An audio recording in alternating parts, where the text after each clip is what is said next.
200 साल पहले की बात है ये। और ये डैम आज भी अपने अवशेषों के पीछे बहुत सारी ऐसी कहानियां छोड़कर जा रहा है कि यदि ये डैम बन जाता तो हो सकता है शायद हमारे बस्तर की या फिर हम अपने ज़िले की बात कर लें या बीजापुर ज़िले की परिस्थितियां कुछ और होती।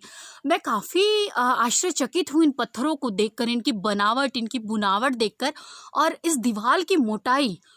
Oh my God!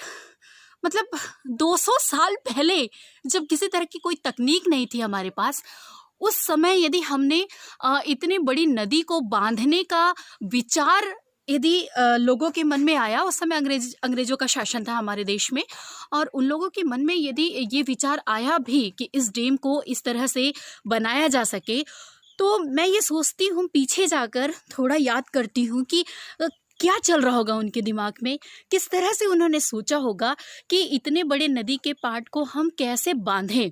और पत्थरों की जो कटाई है वो इतनी फिनिशिंग के साथ हुई है।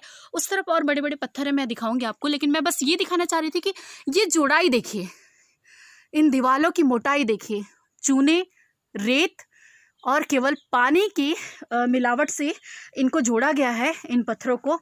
और ये आज भी वो पत्थर वैसे के वैसे ही हैं। गांव वालों से जब हमारी बात हुई थी तो उन लोगों का सुनी सुनाई ये जो मिथक कहानियां हैं, तो उनका कहना ये था कि जब ये डैम बन रहा था तो यहाँ पर आसपास अंग्रेज़ों की पूरी बस्तियाँ थी, मज़दूरों की काफ़ी बस्तियाँ थी, वे सारे लोग यहाँ पर रहा करते थे।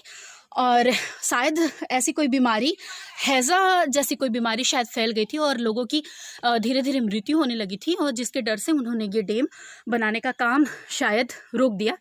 और एक मिथ्या कथा ये भी है कि गांव वाले मानते हैं कि ये जो पीछे जो पहाड़ है, इस दीवार के पीछे एक बड़ा सा पहाड़ है, और वहाँ से पत्थर की जो कटाइयाँ हो रही थी, पत्थर तोड़ा जा रहा था, पत्थर लाया जा रहा था। ये जो पत्थर आप देख रहे हैं, ये सारे पत्थर उसी पहाड़ के हैं। और जब पहाड़ पे पत्थरों को तोड़ा जा रहा था और यहाँ जमा किया जा रहा था, तो ऐसा मानना है कि जो देवी वो काफ़ी शक्तिशाली है, और उन्हीं के प्रकोप से शायद वो नाराज़ हो गई, या वो नहीं चाहती थी कि उनके आसपास ऐसा किसी तरह का डैम बना जाए, निर्माण किया जाए।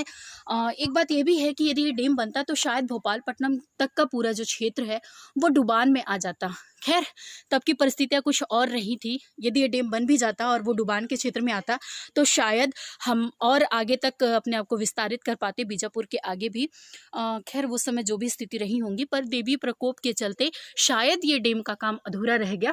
लेकिन इसके बावजूद भी ये डैम आज हम लोगों के लिए एक तरह से पर्यटन स्थल के रूप में काफ़ी सुकून देने वाला आप जगह, काफ़ी सुकून देने वाला जगह मान सकते हैं आप। और यहाँ पे